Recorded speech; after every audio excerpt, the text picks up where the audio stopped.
Bonjour toutes et à tous. Merci beaucoup d'être parmi nous dans cette conférence sur le numérique et comment l'intégrer sur toute la chaîne du livre.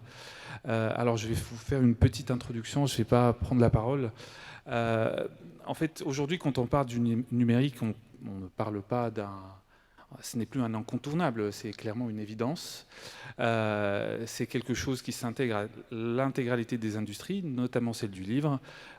Et comme moi-même étant un consultant en industrie culturelle et créative, je peux vous assurer que c'est une industrie qui aujourd'hui vit le numérique. Certes, elle a vécu ces transformations un peu plus tard que d'autres industries culturelles comme la musique ou le cinéma, mais aujourd'hui, il est clairement intégré dans la chaîne du livre.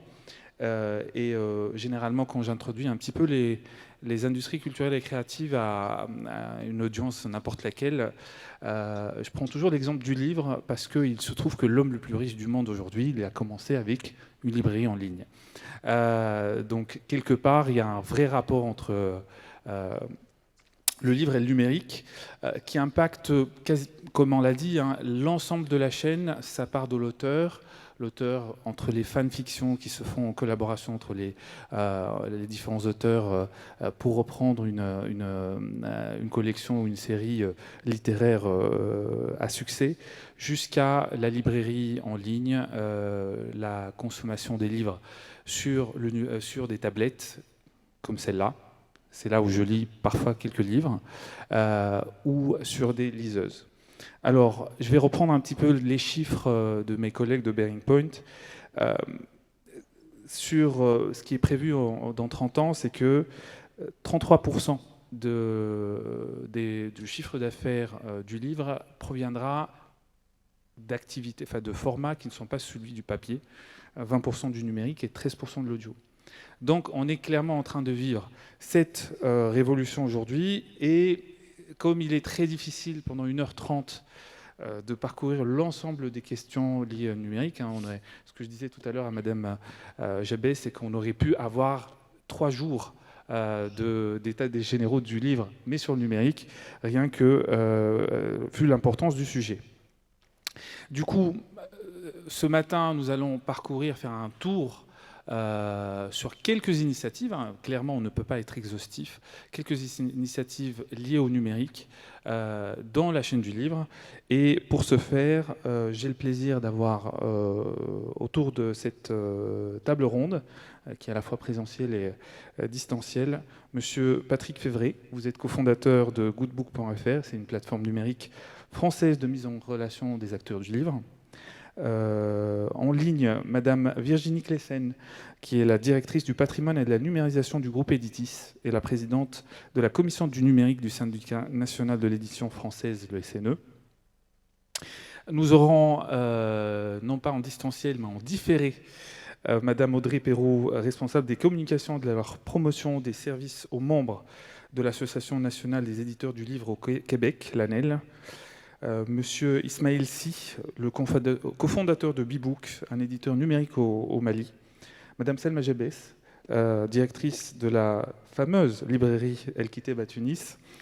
Monsieur Augustino Agdemavo, vous êtes le manager général de BookConnect, plateforme béninoise dédiée aux livres, à la vente du livre papier en ligne en Afrique de l'Ouest francophone.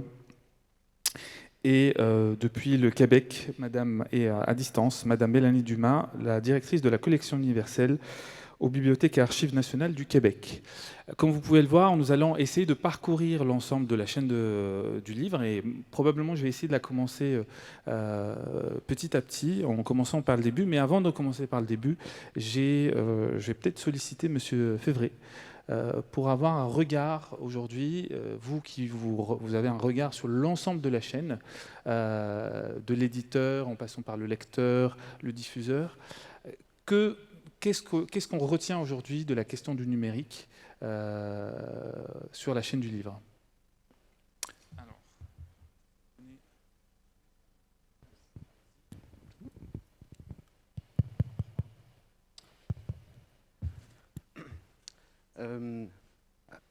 Je sais, oui, ça marche. Ok. En fait, nous, on intervient ici. C'est vrai l'objet de la plateforme, on partait d'un triple constat que les acteurs par rapport au digital, donc c'est un projet davantage qui est orienté, qui est très livre papier, donc livre imprimé, mais on partait d'un constat que globalement, c'est que les données étaient totalement dispersées et fragmentées dans le digital, dans le web, et que les acteurs eux-mêmes c'est une des raisons, chacun fonctionnait en silo, et que globalement, sur l'ensemble des différents acteurs traditionnels du livre, où il y avait un véritable défaut de culture digitale. On peut parler de différentes choses, mais on voulait aussi intervenir ici sur un point. On travaille globalement sur la donnée. L'idée, c'est d'essayer de centraliser la donnée, de pouvoir l'indexer, de pouvoir la connecter pour ensuite l'exposer dans le web et vers les différents acteurs traditionnels. Et ce qu'on voit au final, moi je pense que si c'est un des enjeux, ou l'enjeu crucial aujourd'hui, à partir du moment où la chaîne va commencer à aller davantage vers le digital, va poursuivre cette mutation. Ce qu'on voit nous, et ce qui fait cruellement défaut, vu le nombre d'acteurs, de petits acteurs, moyens, je voulais faire un focus là-dessus, mais on pourra en parler tout à l'heure, c'est sur la problématique de la qualité des données, mais des données vitales, c'est simplement ça. Et donc c'est avant tout, si on doit pouvoir aider le secteur et toutes ces structures, en fait, c'est de pouvoir les aider à les accompagner et les sensibiliser davantage à la nécessité d'intégrer cette notion de données, de pouvoir les comprendre, pour pouvoir les transformer en actifs stratégiques. Voilà, pour chaque structure, c'est devenu à la fois un actif au sein de la structure, elle vient nourrir les différents métiers, et derrière aussi, c'est comment est-ce qu'on peut exposer le livre, comment est-ce qu'on peut le vendre mieux, voilà, lui offrir davantage de visibilité. Donc voilà, mais je pense que toute initiative, c'est une véritable nécessité que de pouvoir revenir sur l'enjeu crucial, c'est le nerf de la guerre, c'est la donnée et la qualité de la donnée, au moins en avoir conscience. Voilà. Merci. Donc la donnée aujourd'hui qui circule, probablement de l'auteur, qui crée la première donnée étant le texte lui-même, jusqu'à la qualité de la consommation, de l'auteur jusqu'au lecteur. Virginie Claessens, vous avez un regard sur le groupe Editis, donc vous avez un regard sur quasiment l'ensemble de la chaîne. Comment on peut aujourd'hui, il y a beaucoup d'initiatives qui sont en train d'être montées, que ce soit le groupe Editis ou l'ensemble des éditeurs français. Vous êtes, je le rappelle, président de la commission numérique du syndicat du SNE français, du syndicat national de l'édition. Quels sont les outils, quelles sont les initiatives aujourd'hui qu'on peut retenir qui vont transformer, qui vont numériser, aider à numériser et profiter des opportunités du numérique aujourd'hui sur la chaîne de valeur du livre? Oui, bonjour. Je vais centrer mon intervention plutôt sur des initiatives interprofessionnelles ou des initiatives qui ont été imaginées justement au sein du SNE et en partenariat avec d'autres acteurs de la chaîne du livre, pour intégrer en fait les opportunités du numérique à tous les niveaux de la chaîne du livre. Comme c'est un peu l'objet de notre rencontre, il faut pouvoir appréhender le numérique comme une opportunité. Et pour cela, je rejoins M. Févret quand il dit qu'il faut disposer d'une culture numérique.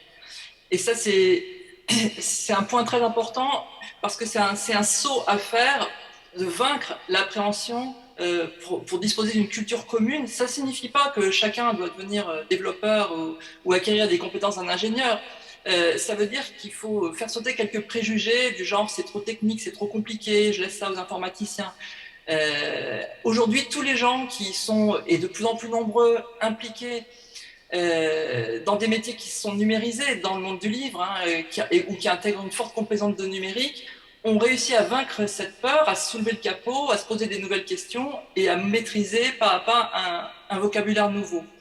Donc ça, c'est un premier point très important, et partout, à la fois démystifier le numérique, communiquer autour, rendre les gens plus au courant, moins inquiets et plus familiers d'un vocabulaire. Finalement, c'est souvent le vocabulaire qui fait peur. Des mots, un mot comme métadonnée, si on veut parler de la donnée, prononcer le mot métadonnée, déjà on perd parfois dans certains endroits la moitié de l'assistance en termes d'attention. Et si on explique simplement que les métadonnées, ce sont des données au sujet des livres, c'est les données qui permettent de décrire les livres et que c'est peut-être les données les plus importantes parce que c'est celles qui vont permettre justement de les faire circuler, de les identifier. Voilà, on a déjà fait un grand pas. Mais développer une culture numérique, ça ne suffit pas. Il faut aussi, dans notre univers et dans notre industrie, et à l'échelle vraiment mondiale, développer vraiment des pôles d'excellence pour dépasser le simple stade d'une culture, d'une familiarité avec le numérique, et aussi avoir à certains endroits des professionnels de haut niveau technologique et qui comprennent aussi parfaitement les enjeux du monde du livre. Ceci pour garder la main sur notre devenir technologique. Parce que si on ne fait pas ça, on va laisser complètement l'innovation dans notre secteur à des acteurs extérieurs et en particulier aux grands acteurs mondiaux. Donc, un exemple dont je voulais parler ce matin, c'est quelque chose dont nous sommes très fiers finalement au sein du SNE, qui en est partie prenante, très largement partie prenante. C'est le laboratoire de développement EDR Lab, dont l'idée a germé au sein de notre commission il y a déjà plusieurs années, en 2013-2014, et qui a été immédiatement soutenue par le SNE, mais aussi, et c'est très important, par le ministère de la Culture, le Cercle de la Librairie, le Centre national du livre et les grands groupes français. Et qu'est-ce que c'est que EDR Lab ? EDR Lab, c'est un laboratoire de développement international qui n'a pas un but lucratif et qui travaille au déploiement d'un écosystème de publication numérique ouvert, interopérable et accessible dans le monde entier. Alors ça fait beaucoup de termes, mais ça me montre, c'est aussi l'expression d'une position par rapport à ce que doit être le livre, c'est-à-dire qu'il ne doit pas se trouver enfermé dans des silos, il doit pouvoir circuler librement, on doit faire en sorte que les lecteurs ne sont pas obligés, quand ils achètent un terminal de lecture, d'acheter ensuite tous leurs livres dans la même librairie. Le livre est un instrument de liberté et le livre numérique doit être aussi un instrument de liberté et aussi être librement acquis et lu. Donc ce laboratoire, il y a une forme d'association. Il y a aujourd'hui dans ce laboratoire qui est au départ s'appelait donc EDR Lab, c'est l'acronyme de European Digital Reading Lab, qui en réalité maintenant est un laboratoire mondial, puisque nous avons 65 membres, 35 sont français, 5 canadiens, mais nous avons aussi des Chinois, des Brésiliens, enfin bon, il y a vraiment des membres du monde entier. C'est en réalité une petite structure du point de vue de son nombre de salariés, mais comme on développe des outils open source, on s'appuie aussi sur le soutien de la communauté des développeurs qui peuvent contribuer à EDR Lab. Alors très concrètement, qu'est-ce que EDR Lab a produit que vous pouvez d'ores et déjà rencontrer et utiliser dans le monde du livre numérique ? Tout d'abord, une application qui permet de lire des livres numériques sur ordinateur. Le livre numérique, une de ses particularités, c'est qu'il peut être lu sur tout un tas de terminaux, que ce soit l'ordinateur, effectivement, la liseuse, les tablettes, les téléphones, les smartphones. Et tout dépend du style de lecture qu'on fait et des raisons pour lesquelles on a besoin de lire ces livres numériques. C'est aussi une difficulté quand on développe des outils, c'est parce qu'il faut pouvoir les développer dans une quantité d'environnements différents. Et c'est aussi ce qui explique que ce livre s'appuie sur un format qui doit pouvoir s'adapter à toutes les tailles d'écran et être lu à la fois sur un smartphone ou sur un très grand écran. Alors, EDR Lab n'a pas particulièrement vocation à développer des produits, ce n'est pas son rôle, mais s'il en a développé un, c'est parce que c'est un produit qui sert énormément aux éditeurs à tester leur livre numérique. Et c'est très important si on veut que les éditeurs qui produisent des livres numériques aient la même attention pour la qualité de lecture, la qualité d'expérience de lecture, que pour l'attention qu'ils portent à leurs livres papier. Et donc, il y a une application de lecture qui s'appelle donc Thorium, qui est téléchargeable, qui fonctionne sous Windows, sous l'OS d'Apple aussi, et qu'on peut trouver en téléchargement. Tout récemment, alors nous, chez Editis, on l'utilise, c'est vraiment l'outil sur lequel on teste nos livres numériques. On vient d'apprendre, alors on essaye, nous, de diffuser au maximum ces outils open source. On vient d'apprendre que Penguin Random House, le plus gros éditeur américain, a adopté Thorium. Voilà, donc notre petite association française a fabriqué un outil qui a été adopté par le plus gros éditeur américain justement pour faire les tests de qualité de ces livres numériques. Alors, Madame Claessens, si oui, je peux me permettre, oui. est-ce que vous aviez d'autres initiatives dont vous voulez nous parler aussi? Oui, bien sûr. Alors, je voudrais juste rapidement citer une autre production de Derlab, parce que ça rejoint une autre initiative qui a été tout à l'heure évoquée par Pierre Dutilleul. Un des obstacles aussi à la diffusion et à l'adoption du livre numérique, et une grande crainte des éditeurs qui n'ont pas encore fait le saut de numériser leur catalogue, c'est la peur du piratage, et donc la nécessité, le désir de protéger leur livre numérique. Et jusqu'à présent, il existait une solution de protection qui était efficace mais extrêmement pénalisante pour l'utilisateur. Et Derlab a développé un nouveau système de protection, on appelle ça des DRM, une nouvelle DRM qui s'appelle LCP, pour License Content Protection. Et c'est vraiment une solution extrêmement efficace et très facile d'utilisation. Et ce système est progressivement adopté pour le prêt numérique en bibliothèque, pour aussi offrir une expérience d'emprunt et de lecture et de restitution, enfin tout ce qu'on fait quand on doit emprunter un livre en numérique, qui soit la plus agréable possible pour l'utilisateur, tout en offrant une protection suffisante pour protéger le fichier et éviter qu'il soit massivement copié et reproduit et diffusé partout. Donc ça, ce sont deux exemples. Et voilà, moi, je vous invite vraiment à vous connecter sur le site de Derlab et à bénéficier de ces outils qui ont l'air comme ça très simples, mais qui sont assez fondamentaux quand on essaye de développer une activité de livre numérique.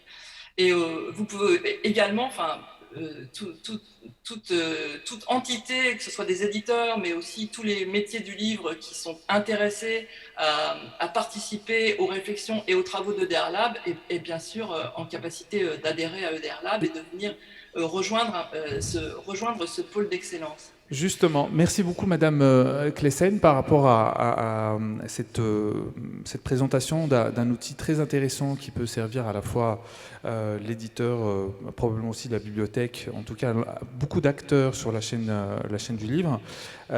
Justement, en parlant d'éditeurs, et je veux rentrer un petit peu plus dans la chaîne la chaîne du livre et je vais demander à la régie de passer l'intervention de Madame Audrey Perrault, qui est la responsable des communications de la promotion des services aux membres de l'Association nationale des éditeurs de livres du Québec, pour voir comment aussi, au-delà des outils de travail, qui peuvent servir à l'intérieur par les employés et les acteurs de la chaîne du livre, comment aussi le digital peut servir à sa promotion vis-à-vis des lecteurs. Merci. Je me présente, mon nom est Audrey Perrault et je suis responsable des communications, de la promotion et des services aux membres à l'Association nationale des éditeurs de livres située à Montréal, au Québec. Il me fait plaisir aujourd'hui de vous présenter le concours Booktube Livre-toi. Tout d'abord, quelques mots sur l'association. Nous existons depuis 30 ans et nous représentons des éditeurs québécois et franco-canadiens qui publient une variété d'ouvrages, donc autant de romans, de la poésie, du manuel scolaire, du livre jeunesse. du théâtre. Et en fait, un de nos objectifs, c'est la promotion du livre québécois et franco-canadien. C'est dans cet objectif que s'inscrit le concours BookTube Livre-toi. Mais qu'est-ce que le concours BookTube Livre-toi? C'est une initiative qui invite les jeunes Canadiens de 12 à 17 ans à soumettre une vidéo dans laquelle ils font la critique de leur livre québécois ou franco-canadien préféré. La vidéo doit environ 2 minutes 30 et celle-ci est diffusée par la suite sur nos médias sociaux, donc sur YouTube, sur Facebook et un petit extrait sur Instagram. Le projet en fait est né de l'envie d'encourager les jeunes de parler de leur lecture sur le web, à parler de leur lecture sur le web, puis de la valoriser, en fait, valoriser le livre québécois franco-canadien auprès d'eux en utilisant des médias qu'ils utilisent tous les jours et qu'ils apprécient. Puis en fait, c'est aussi de répondre à la question qu'elle sera un peu plus tard. On s'est inspiré pour lancer le projet d'un phénomène, le phénomène BookTube, dont on a quand même beaucoup parlé en France et aux États-Unis dans les dernières années, là, avec des gens qui parlent souvent de livres de Young Adult, par exemple. Ici au Québec, c'est sûr que le phénomène reste toujours un petit peu plus modeste, disons. Il y a quelques booktubers là, qui ont une chaîne et qui publient assidûment, mais souvent, leurs abonnés, on parle plus de quelque chose entre 1000 3000 abonnés environ. Ça reste un public souvent très passionné, mais plus limité. Les publics cibles du concours, en fait, c'est sûr que c'est les adolescents de 12 à 17 ans, mais on les rejoint comment ces gens-là? On les rejoint via les enseignants et les conseillers pédagogiques. En fait, on va vraiment à leur rencontre en proposant un guide des enseignants pour implanter ça dans leur classe. Puis, en fait, pourquoi lier vidéo et lecture? Donc, comment on leur propose ça? Il y a plusieurs arguments là, en faveur de ce lien-là entre vidéo et lecture. Premièrement, YouTube, c'est le site préféré des jeunes Canadiens âgés entre 8 et 15 ans. Puis, le temps passé devant les écrans est en progression constante, particulièrement avec la pandémie. Les jeunes adolescents développent une relation parasociale avec ces vidéos-là, donc se sentent très impliqués. Ensuite, YouTube, c'est le premier média de diffusion de contenu audiovisuel réalisé et publié en ligne par les jeunes. Et un support, aussi le premier support de visionnement chez les jeunes au Québec. Donc, on les rejoint là où ils se trouvent avec ce projet-là. Ensuite, plusieurs études ont conclu que la production vidéo vient vraiment en renfort à la lecture puis contribue à développer l'esprit critique en améliorant certaines habiletés cognitives. Donc, c'est un lien tout à fait pertinent. Ensuite, il y a un lien naturel avec le programme éducatif ici au Canada. En fait, dans le programme, il y a souvent la lecture d'œuvres de la littérature nationale. Il y a l'aspect critique au niveau où sont les jeunes de 12 à 17 ans. Puis, de plus en plus, on demande aux enseignants d'avoir des compétences numériques. Donc, ça vient un peu rejoindre tous ces éléments-là ensemble. Ce qui fait que c'est facile de proposer aux enseignants de l'intégrer dans leur classe. Depuis son lancement, en fait, on va lancer la 5e édition cet automne. On a reçu plus de 500 vidéos. Sur cette statistique-là, je vous dirais qu'il y a beaucoup plus de jeunes qui réalisent un BookTube, mais que c'est un pas de plus de venir le soumettre pour qu'il soit disponible sur les différentes plateformes. On a 200 000 visionnements sur YouTube. Puis là, je vous disais, on cherchait la réponse, qu'est-ce que lisent les jeunes? En fait, on est surpris à chaque année de voir la variété de livres. Ils nous surprennent. On pourrait penser qu'ils lisent certaines séries ciblées très populaires, mais finalement, ils ont des lectures, des choix de lecture qui peuvent nous surprendre. D'ailleurs, dans la dernière édition, on a noté 135 livres différents abordés par les jeunes. C'est une initiative novatrice parce qu'il n'y a pas encore d'autres concours qui lient vidéo et lecture ici au Québec. En général, il y a des concours vidéo, des concours liés à la lecture, mais pas les deux. On rassemble derrière nous plusieurs associations d'enseignants, mais aussi les libraires, des associations qui font la promotion du livre québécois franco-canadien pour la jeunesse, les auteurs. Donc, c'est vraiment un concours qui rassemble tout le monde. D'ailleurs, les auteurs sont nombreux à venir commenter les vidéos des jeunes et les encourager à continuer. Pour la suite, c'est sûr que là, on évalue la possibilité d'aller rejoindre les jeunes sur d'autres médias comme TikTok, qui est en progression en ce moment, et de proposer des événements live sur YouTube. Donc, l'idée, c'est de continuer à utiliser ce projet-là pour aller à la rencontre des jeunes sur les plateformes qu'ils aiment, qu'ils utilisent assidûment, pour leur faire adopter là, dans leurs habitudes de lire du livre québécois franco-canadien. Pour plus d'informations, je vous invite à visiter le site livretoi.ca ou encore notre chaîne YouTube, notre page Facebook ou notre compte Instagram et bientôt notre compte TikTok. Je vous remercie beaucoup de l'invitation, puis au plaisir d'échanger avec vous sur ce beau projet.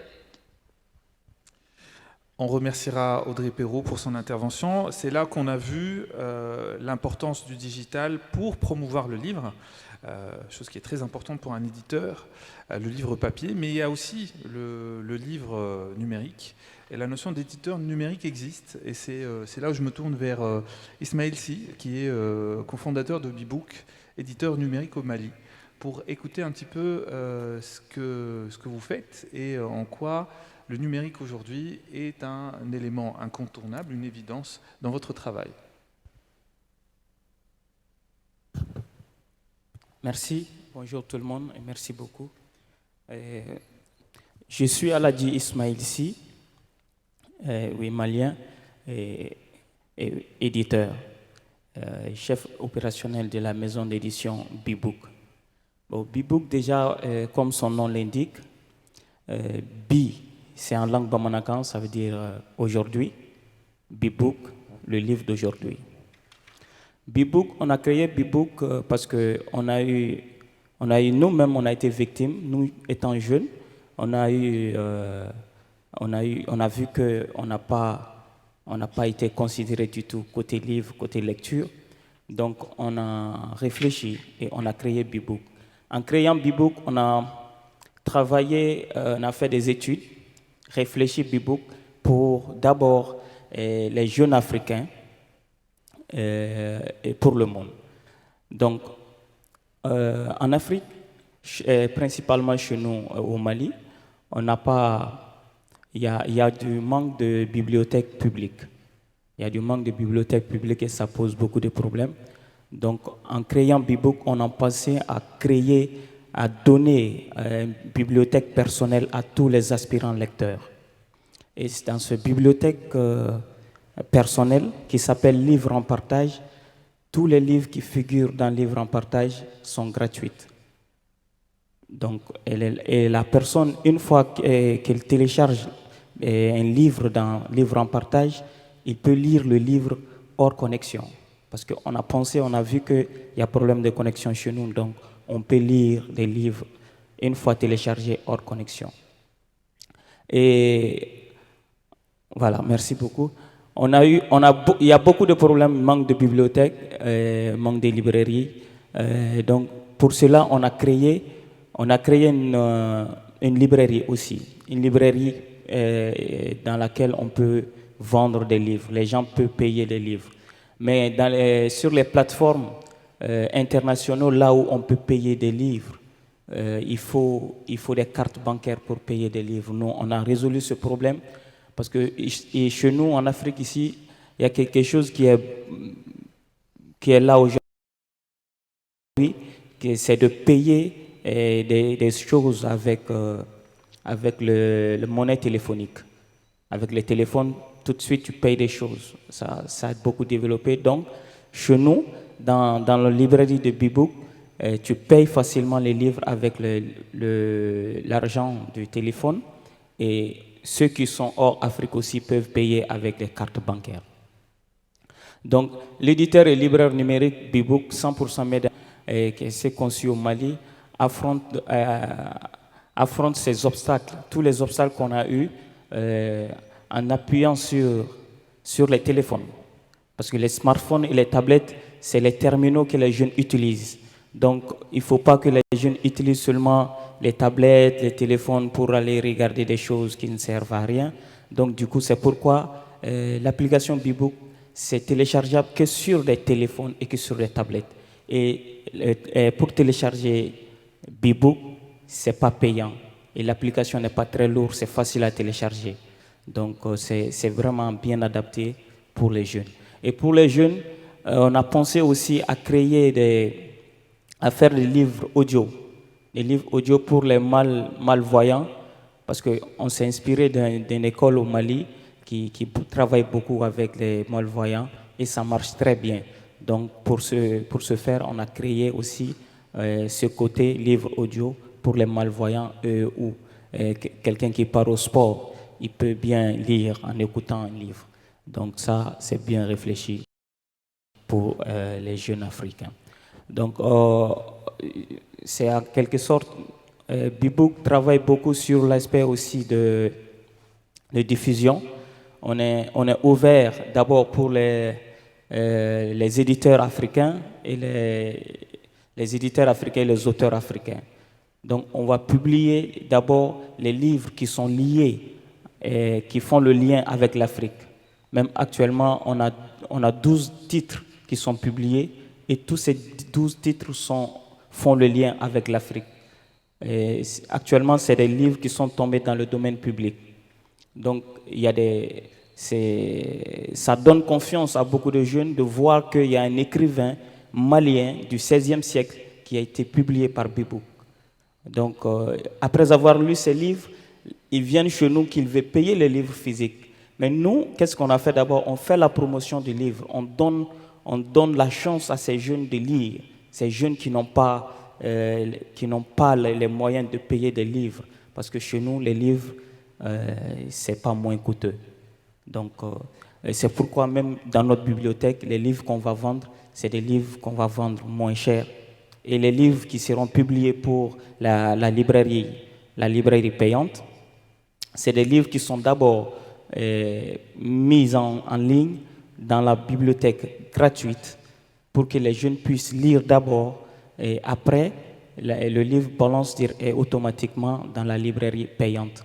Mais on ne publie pas les livres gratuitement comme ça. On a un fonds qui s'appelle un fonds Solidarité, qui est alimenté par des associations, des ONG.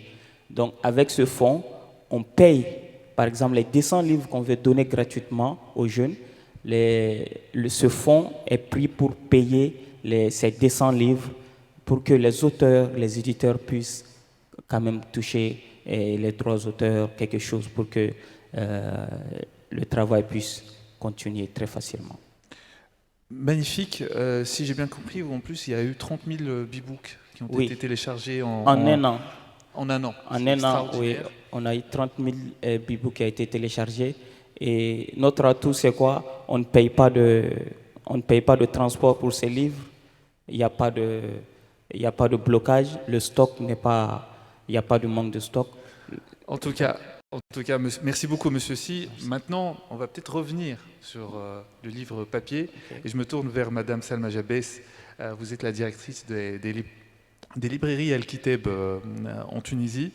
Là, on a entendu un éditeur numérique, mais aussi un libraire numérique. Vous êtes une prestigieuse librairie tunisienne physique. On a tous, je pense que tous les Tunisiens ont quelque part eu un livre d'Al-Kiteb. Et vous vous lancez aussi dans le numérique. Est-ce que vous pouvez nous en parler et nous en dire plus?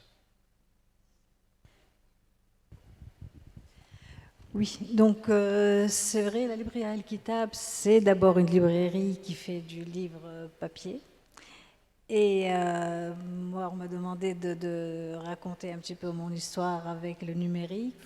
J'ai commencé à m'y intéresser depuis le jour où j'ai découvert un stand au Salon du Livre de Paris qui présentait le numérique, je crois, en 2008.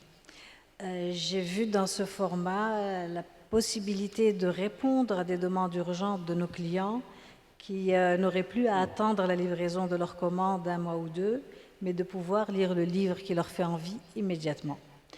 Nous pouvions rendre heureux aussi bien le passionné de lecture que l'étudiant qui a besoin de son livre ou le professionnel qui en a besoin pour son travail. Donc le temps d'établir les contacts, de comprendre ce qu'est le numérique, la liseuse, les différents formats, les protections, le PNB, etc. Il nous a fallu ensuite signer des contrats à n'en plus finir pour être autorisés à commercialiser les livres numériques, notamment pour la mise en ligne des données, pour la mise en ligne des images, pour le hub numérique, pour la PNB, pour le paiement en ligne, et enfin avec la plateforme qui gère les données sur notre site de vente en ligne, justement, avant de contacter les éditeurs et de les convaincre de nous ouvrir des comptes pour le numérique, parce que c'est encore d'autres comptes qu'il fallait ouvrir, d'autres contrats à signer. Les contrats qu'on avait pour le livre papier n'étaient pas suffisants pour commercialiser le numérique. Les premiers qui nous ont fait confiance ont été Gallimard. Ça a été le premier contrat qu'on a signé, suivi d'Interforum d'ailleurs.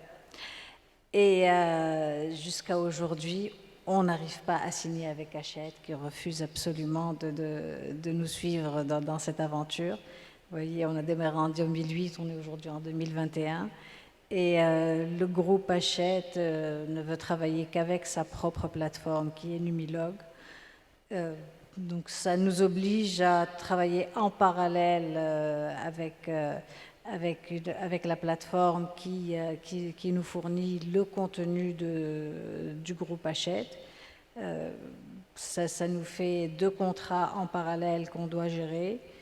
C'est un peu triste. Bon, j'espère qu'à la suite de ces états généraux, ça va faire bouger les choses. Et l'autre souci qu'on a, c'est que l'offre de numérique, en fait, on n'a pas vraiment de contact direct avec les éditeurs pour ce contenu, puisque les diffuseurs, les distributeurs, les représentants, on a l'impression qu'on a été court-circuité là-dessus par les éditeurs qui veulent faire de la vente directe. Et même les représentants vous disent toujours on n'a rien à faire avec ce produit, il faut voir directement avec les éditeurs, ils n'en font pas la diffusion, ils n'en font pas la promotion, ils n'ont jamais voulu nous aider à ce niveau-là. Et autre petit souci, petit mais qui est grand quand même, c'est le scolaire. Le scolaire, on a l'impression que les éditeurs ont choisi de commercialiser en direct avec les établissements scolaires. De plus en plus, on voit des écoles, des lycées qui font ce qu'on appelle des classes tablettes, où les élèves sont dans du tout numérique. Mais là, les libraires n'interviennent pas du tout parce que les contenus sont livrés directement. Pourtant, chez nous en Tunisie, dans j'imagine plusieurs autres pays, pareil, où la monnaie n'est pas convertible, où le dinar n'est pas une devise convertible, les clients ne peuvent accéder à un contenu numérique qu'en passant justement par un libraire et par un site de vente en ligne local. Parce que les cartes de paiement sont toutes nationales et ne permettent pas de payer sur un site comme Amazon. Heureusement, je dirais, parce qu'on est un petit peu protégé aussi à ce niveau-là. Mais ce blocage ne fait, à mon avis, qu'encourager le contournement et le développement de la lecture en streaming ou même le piratage. Autre chose, je dirais, qui est très importante pour les éditeurs tunisiens, pour les éditeurs arabes, pour les autres contenus que le contenu qu'on trouve sur Dilicom et qu'on peut mettre en ligne sur notre site, puisqu'on fonctionne à travers une plateforme qui est établie en France. On ne peut rien rajouter comme contenu, justement, d'éditeurs tunisiens ou autres pays francophones, ou même anglophones ou arabophones. Et ça, c'est un petit peu frustrant. On est en train d'essayer de voir s'il y a un moyen de faire des liens ou des passerelles à ce niveau-là. Mais c'est assez frustrant de répondre à un éditeur qu'on ne peut pas mettre ses livres sur notre site parce que la technologie ne le permet pas. Pour vous parler chiffres, le numérique aujourd'hui représente à peu près 6% du montant total des ventes en ligne, ce qui est absolument négligeable, mais on continue à y croire. Il reste très marginal, c'est dans l'absolu, je dirais, et nous restons optimistes pour ce qui est à venir, et nous misons sur l'avenir. Ça a été un choix, ça nous coûte très très cher, mais c'est notre choix et on s'y accroche. On a vu avec le confinement, justement, le développement de la vente en ligne d'une manière générale, la découverte du numérique, puisque sur le site, on propose quand même une offre de numérique gratuit, téléchargeable gratuitement. Proposer, en fait, c'est des livres qui sont offerts par les éditeurs, c'est pas nous qui les offrons, mais on les met en avant justement pour que les gens découvrent et téléchargent. Après, ils vont faire le choix de lire sur écran ou sur tablette ou sur liseuse, c'est quand même beaucoup plus confortable, mais le choix reste pour le. Et beaucoup de gens qui découvrent le numérique avec les gratuités vont ensuite se lancer et acheter du numérique pour. Bon. Donc c'est une niche dans une niche.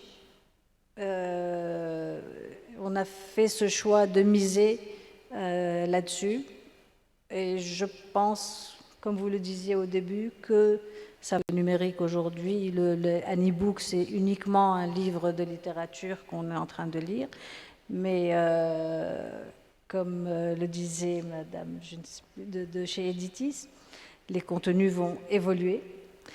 Et les contenus vont évoluer, il va y avoir de la vidéo, de l'audio, on va pouvoir sauter d'un paragraphe qu'on lit vers une vidéo qu'on découvre, pourquoi pas de la 3D ou des contenus autres.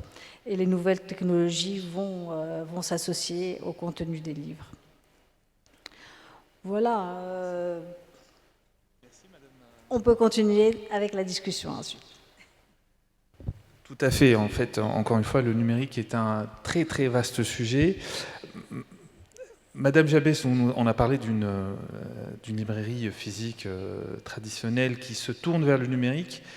Là, je vais me tourner vers Augustino Agbemavo, qui fait plutôt, je ne vais pas dire le chemin inverse, mais en tout cas propose à travers une plateforme numérique d'acheter et voire d'emprunter des livres papier. Oui, exactement. Est-ce que vous pouvez nous en parler plus? D'accord. Ok. Donc, merci beaucoup. Donc, moi, c'est Augustino Agbemavo, je viens du Bénin. Et j'ai pris vraiment du plaisir à écouter les premières interventions, notamment de la présidente de la SNE, à qui je vais demander après de repréciser le nom de leurs différentes plateformes open source et des labs, parce qu'il y a quand même assez de choses intéressantes que nous, on peut voir dedans. C'est une opportunité de collaboration, c'est très bien. Exactement. Alors, donc, pour en revenir à Book Connect, donc Book Connect, c'est quoi? C'est une plateforme web. J'aime bien caricaturer et dire que c'est un peu du Amazon. Donc, on fait la vente en ligne de livres papier. D'accord. Donc, la plateforme a été opérationnelle depuis 2019. Et c'est suite à quel problème? Chez nous, la plupart des grandes librairies sont concentrées en centre-ville. Donc, lorsque vous êtes un peu plus loin, vous êtes obligé de faire plusieurs kilomètres avant d'aller en librairie. Et parfois, c'est décourageant lorsque même le parent a envie d'acheter un livre. Et l'autre fait, c'est que même pour connaître le prix d'un livre, afin de peut-être planifier et d'acheter plus tard, tu dois toujours te déplacer. Donc, aucune librairie existante en fait n'était vraiment accessible en ligne. Donc, nous, on s'est dit, mais tiens, aujourd'hui, avec le numérique, avec le digital, il y a vraiment quelque chose à faire. D'où le lancement de Book Connect. Prochaine slide. Donc, aujourd'hui, quand vous allez sur Book Connect, vous allez voir un peu cette interface-là. Le premier onglet, vous allez voir librairie. Donc, c'est du livre papier, d'accord, que vous pouvez commander. Vous pouvez payer en ligne, d'accord. Comme mon ami ici l'a dit, nous utilisons le mobile money aujourd'hui qui est vraiment développé et adopté par tous au Bénin. Donc, vous pouvez payer en ligne avec le mobile money ou aussi par carte bancaire. Donc, le paiement se fait en ligne ou également offline, d'accord. Vous pouvez payer en ligne et on vous fait l'expédition. Donc, au niveau de l'expédition, nous l'avons externalisé. Nous travaillons avec DHL au Bénin. Nous travaillons avec la Poste du Bénin. Nous avons 2 autres transporteurs que nous sommes en train de signer également. Pour accroître notre capacité à rapprocher le livre du lecteur. Parce que nous, notre principe, c'est le livre se déplace vers le lecteur.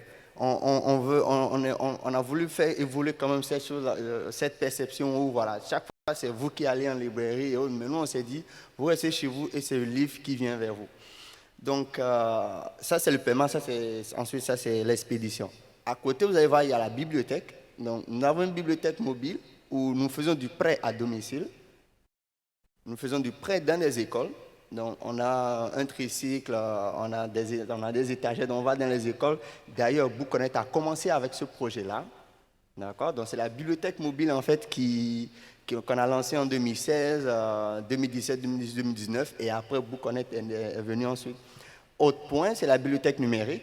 À ce niveau, nous sommes un distributeur dont nous servons de couloir à une autre bibliothèque qui est basée en France, qui est YouScribe. Donc, nous sommes le représentant au Bénin. Donc, quand vous prenez par nous pour accéder à YouScribe, c'est moins cher, c'est plus direct.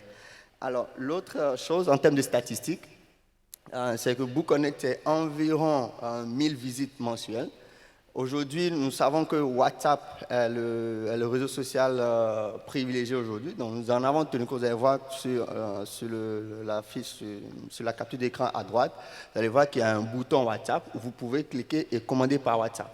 Donc, on a assez d'interaction pour rassurer le client, pour rassurer l'usager que c'est du sérieux et que nous ne sommes pas un arnaqueur. Alors, en termes de perspective, aujourd'hui, BookConnect, on fait évoluer la chose et aller maintenant vers l'édition numérique. D'ailleurs, dans le cadre du projet ressources éducatives avec l'Institut français du Bénin, nous sommes en train de développer une application de lecture interactive du livre de jeunesse. Et donc, nous allons créer donc, le support de lecture et nous allons maintenant derrière travailler à l'édition du livre numérique et donc pour pouvoir que cette plateforme ait du contenu. Nous voulons également nous étendre dans la sous-région, histoire, parce que de jour en jour, on reçoit des commandes de la sous-région. Il y a beaucoup de personnes qui nous écrivent du Sénégal, de la Côte d'Ivoire, disent je veux tel ou tel livre. Et souvent, on arrive certes à les servir, mais on veut bien avoir un point de présence physique. Prochaine slide. Donc, pour faire simple, l'avantage de BookConnect aujourd'hui, c'est que vous pouvez connaître le prix d'un livre à distance, vous pouvez savoir si c'est disponible, vous pouvez également faire la commande depuis chez vous. Et bon, voilà un peu. L'autre chose aussi que nous arrivons à faire, c'est également le volet importation des livres au Bénin. Aujourd'hui, toujours via notre partenariat avec DHL, nous avons assez de facilité nous avons beaucoup de clients qui disent « Ok, moi j'ai vu tel livre en ligne, je veux bien le commander ». Donc, ils nous envoient la liste. Nous, on leur fait un petit devis. Nous nous occupons de l'achat en ligne jusqu'à l'importation de livres à Cotonou. Donc, voilà un peu, rapidement. Et nous essayons de mener à cette campagne de communication. Donc, où que vous soyez dans le monde aujourd'hui, vous pouvez commander sur notre site web et recevoir le livre papier du béninois chez vous tranquillement. Donc, voilà un peu la petite expérience que nous faisons à notre niveau. Merci beaucoup. Voilà, j'oubliais. J'oubliais. Félicitations pour ça. Hein. Voilà, exactement. Donc, nous avons eu quelques distinctions, notamment la reconnaissance par l'Union africaine en 2019 parmi les 40 innovations qui contribuent à une éducation de qualité. Cette distinction, on l'a eu en 2018 avec la bibliothèque mobile et en 2019 avec BookConnect en entier. Donc, nous sommes aussi lauréats du programme d'entrepreneuriat Tony Lumelous, qui est un programme africain qui encourage les entrepreneurs.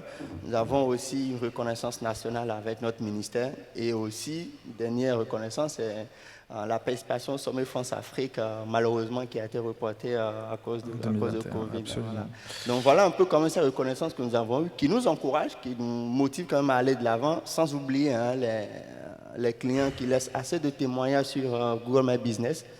Si vous allez sur Google, vous tapez BookConnect, vous allez voir un certain nombre de témoignages assez intéressants de nos usagers. Bravo, félicitations pour toutes ces distinctions et la qualité de ce travail. Justement, là, on voit que le numérique est une opportunité pour développer la vente du livre, mais aussi, dans votre cas, à développer l'activité d'emprunt. Oui. La bibliothèque étant un des passages obligés pour découvrir le livre, et le numérique a toujours été accompagné le développement des bibliothèques, et c'est là où je reviens au Québec et je me tourne vers Mélanie Dumas. Vous êtes, je rappelle, directrice de la collection universelle Bibliothèque et Archives nationales du Québec. Est-ce que vous pouvez nous dire comment aujourd'hui le numérique développe la lecture en bibliothèque et la lecture même en dehors de la bibliothèque ? Bonjour, je dois dire bonjour. J'ai perdu la fin de votre intervention quand vous parlez trop loin du micro, je vous entends très mal.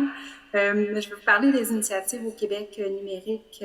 D'abord, il faut savoir que BANQ, c'est à la fois une bibliothèque publique, une bibliothèque nationale et aussi des archives nationales.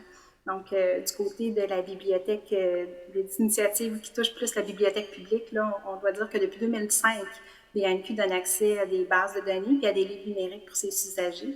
C'est une offre qui a permis de démocratiser l'accès à la culture et au savoir sur tout le territoire québécois. On a aussi une plateforme de diffusion qui s'appelle BANQ numérique qui donne accès à des bases de données, à des documents numérisés aussi, des documents qu'on a reçus en dépôt légal qui sont en format numérique, puis à plus de 200 bases de données. L'emprunt de livres numériques a connu une hausse d'utilisation au fil des ans, si bien qu'on est aujourd'hui à 150 000 livres numériques empruntés chaque mois. Puis les ressources en ligne, juste dans la dernière année, ont fait l'objet de 35 millions de consultations, ce qui est énorme. On a au Québec développé depuis 2012 l'organisme qui s'appelle BiblioPresto, qui chapeaute le développement et l'accès aux ressources numériques pour les bibliothèques québécoises. Donc, c'est une initiative commune de l'Association des bibliothèques publiques du Québec, des 11 réseaux biblios qui desservent les bibliothèques des villes de moins de 5 000 habitants et de BANQ.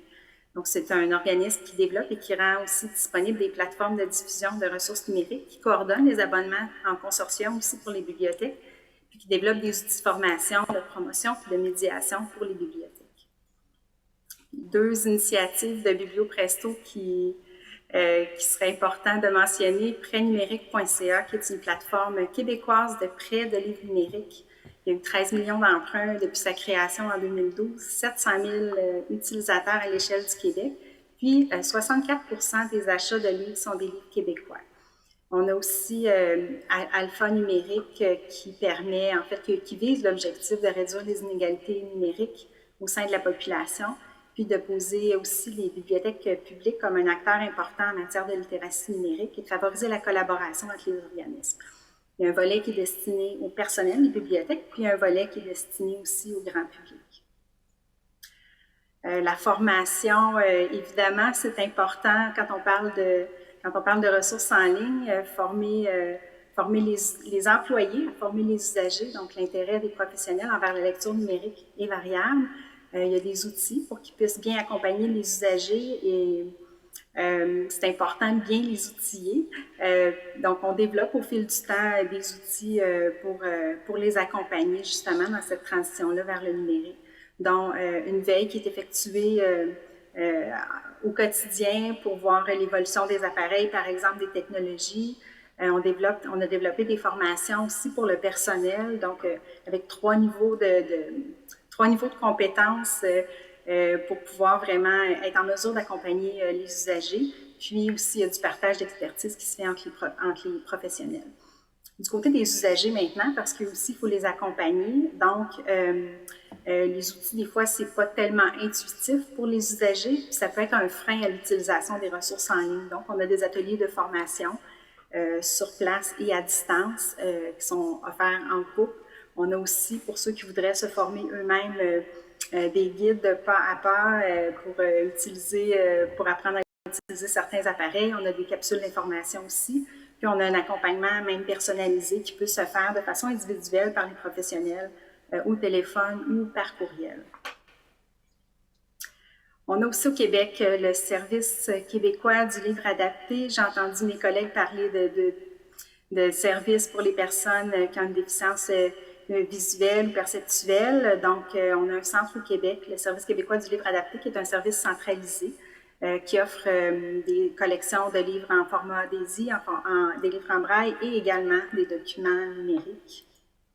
On établit des partenariats nationaux et internationaux pour favoriser l'accès aux documents accessibles, notamment par le traité de Marrakech. Puis on soutient aussi des initiatives de production et de diffusion de livres numériques et audio numériques qui sont accessibles dès leur publication. Maintenant, du côté de notre mandat de Bibliothèque nationale, il y a le dépôt légal numérique qui s'installe progressivement. Donc, on permet aux éditeurs de déposer les documents en format numérique pour assurer la conservation permanente au niveau national. Ça permet aussi de rassembler les métadonnées sur l'ensemble de l'édition nationale. Donc, ils sont ensuite partagés avec le milieu et avec les organismes intéressés. On a également, enfin, un programme de numérisation, un grand programme de numérisation depuis 15 ans maintenant, avec toute une variété de documents patrimoniaux qui font l'objet de numérisation, des livres, mais pas uniquement des livres, des revues, des journaux, des cartes géographiques, toutes sortes de documents. On estime aujourd'hui à peu près à 5% le nombre de livres des collections patrimoniales qui sont numérisés, mais le chantier va se poursuivre encore pour plusieurs années certainement. Voilà. Merci beaucoup. On voit qu'il y a une multitude d'initiatives pour que ce soit numériser le livre ou donner plus d'accès au livre grâce au numérique. C'est ce qu'on comprend, hein, que ce soit quand il s'agit de librairies, qu'il s'agit d'éditeurs, qu'il s'agit de bibliothèques. Il est clair, hein, que le numérique est une opportunité. On aurait pu passer des heures aussi à dire que c'est une menace. Avec, le mot a été tout à l'heure prononcé avec notamment le grand acteur Amazon.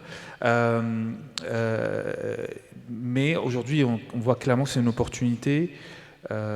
Quelques nécessités que j'entends ici, c'est accompagner les acteurs de la chaîne du livre pour qu'ils s'approprient beaucoup mieux la question du numérique. Je vois qu'on a malgré tout quelques startups qui sont, elles, ici, maîtrisent le numérique et apportent cette expertise au secteur du livre, maîtriser les outils, une nécessité de collaborer entre les différents acteurs. J'entends beaucoup la question de ce qu'on appelle l'expérience utilisateur, c'est-à-dire que l'expérience du lecteur, rendre le livre beaucoup plus accessible grâce au numérique, et voire même le rendre accessible aux lecteurs qui n'ont pas la capacité,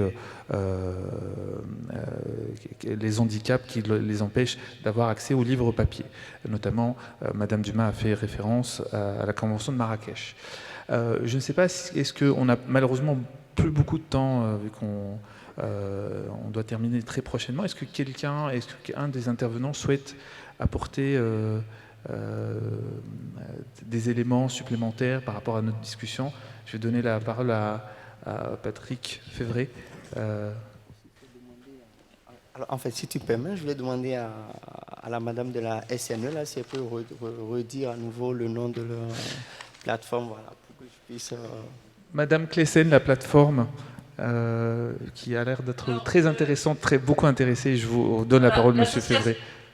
Oui, le laboratoire de développement qui s'appelle EDR Lab, et le site, c'est très simple, c'est edrlab.org.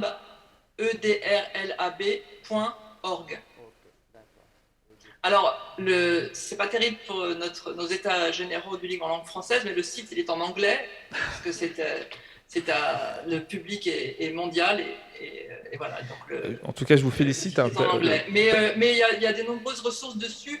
Je profite que j'ai la parole pour dire qu'aussi, en ce qui concerne l'accessibilité des livres et la mise en accessibilité à des publics empêchés de lire, on a tout un travail qui est fait au sein du SNE pour accompagner les éditeurs dans la capacité à fabriquer des livres numériques qui soient nativement accessibles, c'est-à-dire qui permettent vraiment une lecture par les personnes qui notamment font vocaliser par des automates le texte et du coup peuvent lire avec leurs oreilles. Même chose, il y a des ressources. Le groupe de travail Normes et Standards au SNE qui travaille sur ces sujets produit des ressources en langue française, souvent traduit aussi des documents produits aux États-Unis par des groupes qui travaillent sur ce sujet en français. Et donc il y a tout un catalogue de ressources que vous pouvez trouver sur le site du SNE en allant dans la rubrique numérique et accessibilité. Et là, vous trouvez quantité de guides de production. J'attire votre attention sur le fait que quand on commence à faire du numérique aujourd'hui, autant commencer avec quelques bonnes pratiques qui font que vos fichiers numériques seront nativement accessibles. Nous qui ne l'avons pas fait parce qu'il n'y avait pas ce savoir-faire quand on a commencé à faire des livres numériques, on est obligé aujourd'hui de reprendre tous nos fichiers, les centaines et milliers et dizaines de milliers pour certains éditeurs de fichiers de livres numériques, pour les transformer pour les passer de ePub 2 en ePub 3 accessible, ou même des ePub 3 non accessibles en ePub 3 accessible. Et là, c'est vraiment c'est une opportunité pour ceux qui démarrent plus tard finalement, parce qu'ils peuvent démarrer directement avec des bonnes pratiques qui font que ça développe vraiment l'audience d'un livre, parce qu'il va pouvoir être lu y compris par des personnes qui ont un handicap visuel ou autre. Voilà. De l'importance de s'intéresser à ces sujets et d'être à la page et maîtriser pour justement anticiper ce genre de situation. Je me retourne vers Patrick Févret. Alors, sur deux petits points, c'est toujours les données ou la qualité des données ne seront pas très loin, mais en tout cas il y a un point, je pense, qui est important, peut-être à avoir en fond, c'est quand même depuis la pandémie. Alors peut-être la prise de conscience est totale, mais en fait c'est quand même se rendre compte que les acteurs doivent se rendre compte qu'il y a eu une accélération qui est quand même fulgurante et qui donc un vrai changement sociétal dans le sens où maintenant si je cherche un livre, le réflexe où le lecteur va immédiatement aller chercher un livre ou une information, va immédiatement aller sur Internet. Et donc, la question, c'est que le lecteur va sur Internet avant d'aller chez son libraire. Il va sur Internet et il va tomber face au web marchand. Voilà. Donc, une première question, c'est comment lutter contre l'oligarchie des grandes plateformes dont les acteurs risquent de dépendre et peut-être même un jour de voir d'être exclus. On pense en fait, que les alternatives existent. Mais pour les rendre possibles, et là je vais revenir à un moment donné quand même sur la donnée, pour les rendre possibles, il faut aider les acteurs à pouvoir répondre aux nouveaux usages dont vous parliez, et que le passage obligé pour répondre à ces nouveaux usages, c'est la nécessaire compréhension de la valeur des données. Je reviens sur le point de départ. Et si vous me permettez, sur cet enjeu crucial de la donnée, si vous me permettez, je fais un dernier point qui est peut-être une illustration pour un constat qui, moi, je considère comme assez qui est dommageable et un peu amer, c'est que toujours concernant ces données-là, pendant que dans la chaîne du livre, pendant que la tendance est plutôt que les données se dégradent dans le temps dans la chaîne du livre. Et pendant ce temps-là, en fait, lorsque ces données-là se dégradent chez ces acteurs qui n'ont pas forcément une énorme exposition dans le digital, pendant ce temps-là, en fait, les plateformes, qu'est-ce qu'elles font? Elles investissent, elles améliorent, elles enrichissent les données à leur unique avantage. Et puis... donc ce qui amplifie en fait, le déséquilibre, en tout cas d'exposition, et en parallèle, elles connaissent davantage le consommateur, son profil, ses envies, ses habitudes, etc. Donc, voilà. Donc de nouveau, c'est de se dire, c'est que la sensibilisation et la prise de conscience, sans cette sensibilisation et sans cette prise de conscience, il sera peut-être difficile enfin, elle est nécessaire pour pouvoir aller de l'avant et en fait se donner les moyens de monter tout doucement en puissance. De l'importance de la donnée sur l'ensemble de la chaîne du livre. Ouais. Monsieur, si vous avez demandé la parole. Oui. Oui, je vous en prie. Ok, merci beaucoup. Alors, je voulais profiter pour parler un peu de ce qu'on fait aussi, ce que Bbook fait côté jeunesse.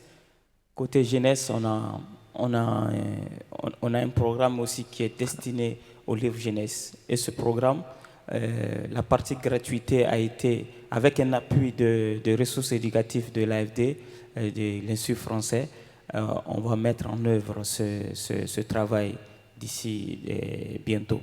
Donc, c'est de publier des livres de jeunesse, de créer aussi des livres audio qui sont des contes africains qui sont là depuis des décennies, et les contes qui sont contés avec les marionnettes sont filmés et les liens se trouvent dans Bbook. Et ils sont visibles par les enfants. C'est une nouvelle manière c'est une autre opportunité du numérique. Oui. Je vais peut-être donner, on n'a plus de temps, il faut qu'on clôture la conférence. Madame Jabès, rapidement. Très bien. Bon, je voulais terminer justement ce débat en vous disant que le numérique, c'est vrai, c'est très beau, mais ça ne remplacera jamais le livre papier. Comme le vélo n'a pas été remplacé par la voiture, au contraire, il revient en force. C'est un nouveau support qui est là, qui peut être utile dans certaines circonstances. On a parlé de chaîne du livre.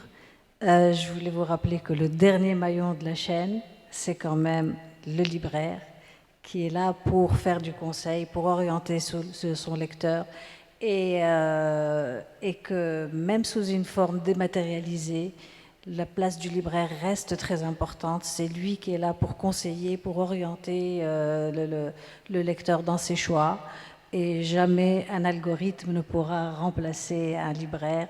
Les sites de vente en ligne des libraires, ce sont des sites faits par des humains, je dirais, par la main des libraires, justement, qui font le choix, qui connaissent leur clientèle, qui vont les conseiller, leur mettre des livres dans les rayons, sur leur table, et pas avec des algorithmes. Merci si vous beaucoup. permettez rapidement. Très rapidement. C'est juste de faire un plaidoyer à l'endroit du commissaire général des États généraux pour qu'à l'avenir, qu'on ait par exemple d'autres espaces de rencontre pour discuter réellement de l'apport du numérique dans le secteur du livre, pour qu'on puisse peut-être avoir des formations aussi pour professionnaliser ceux qui veulent réellement se lancer dans ce grand secteur-là, parce que lorsque vous voyez le rapport de Bearing Point, à l'horizon 2020-2050, le numérique vraiment est un des leviers très importants. 20%, et donc, il faut qu'il y ait vraiment un après États généraux par rapport à ce volet du livre. Eh ben, très bien, parce que de toute façon, c'est ce que j'ai essayé d'expliquer au début. 1h30 pour parler du numérique, ce n'est pas beaucoup. Il faut peut-être préférer justement passer des états généraux spécifiquement sur le numérique. Ce n'est plus, effectivement, comme on l'a dit tout à l'heure, ce n'est plus un incontournable, mais c'est une évidence dont il faut absolument discuter sur tous les volets, qui soient du lecteur au fonctionnement interne de l'éditeur, à la vente en ligne, à la question de la donnée, l'extrêmement importante question des données, et aussi la promotion du livre sur le numérique. Merci beaucoup d'avoir assisté à cette conférence. Merci d'avoir écouté nos intervenants. Merci à tous nos intervenants à distance depuis Paris ou depuis le Québec. Merci à vous d'avoir été là. Les états généraux du livre continuent. Vous pouvez suivre dans ces conférences-là en physique, mais aussi sur le numérique, sur le site de l'Institut français. Très bonne fin des états généraux. Merci.